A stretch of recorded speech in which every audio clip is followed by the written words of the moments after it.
Salam alaikum. Alors, on va commencer les cours du troisième année du Collège international. Donc, le titre de la première leçon est quelques matériaux au quotidien, ou bien quelques matériaux utilisés dans notre vie quotidienne.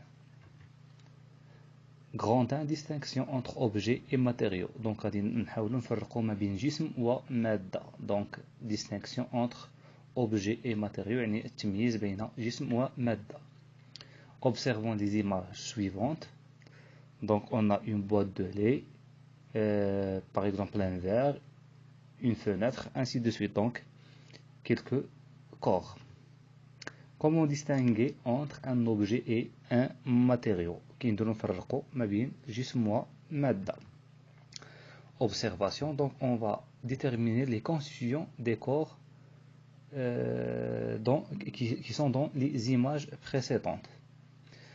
Commençons par le verre. Donc le verre est toujours constitué soit du verre مزوجاج, soit du plastique, soit d'un autre métal comme l'aluminium, le cuivre, le fer, ainsi de suite.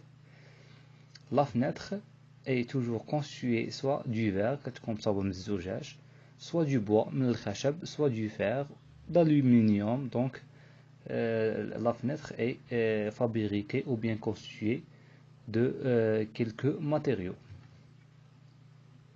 La boîte de lait est constituée du plastique, par exemple le bouchon de la boîte, du papier, donc c'est le membrane de cette boîte, et l'aluminium, donc on trouve toujours de l'aluminium à l'intérieur de cette boîte. Alors la fenêtre, le verre, la boîte de lait sont des objets. النافذة والكأس وعلبة الحليب عبارة عن أجسام لحقاش مصنوعة صنعها الإنسان.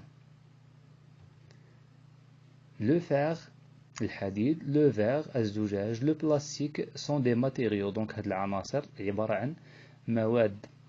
وبصفة عامة الأجسام تصنع من المواد. Donc les objets sont fabriqués à partir des matériaux. Donc دايما الأجسام كتكون مصاوبة بالمواد ou bien on peut les constitutions des objets sont des matériaux. Donc المكونات نتاع الأجسام هما عبارة عن مواد. Par exemple, prenons un ordinateur portable, un PC portable.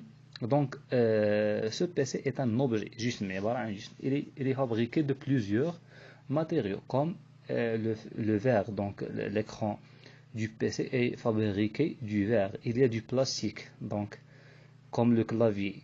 Il y a du cuivre, le nuhas à l'intérieur. Il y a des fils électriques, ainsi de suite. Donc ce sont des matériaux, c'est-à-dire que le PC portable est un objet et il est fabriqué à partir des matériaux. La même chose pour par exemple le bureau.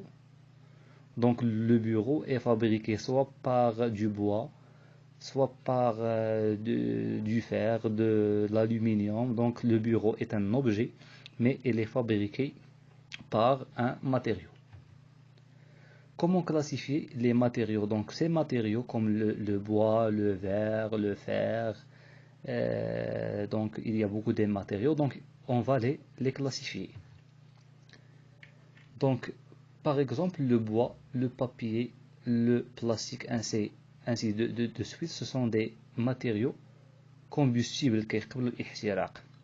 Donc ce type de matériaux sont des matières organiques مواد عضوية. Donc le bois, le papier, le plastique sont des matières organiques.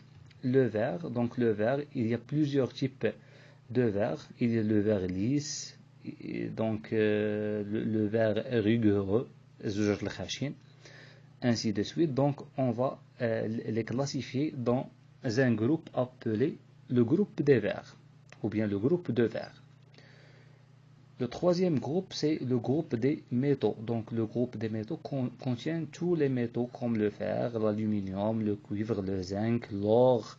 Donc ce sont des matériaux. Donc ces matériaux appartiennent à un groupe appelé le groupe des métaux.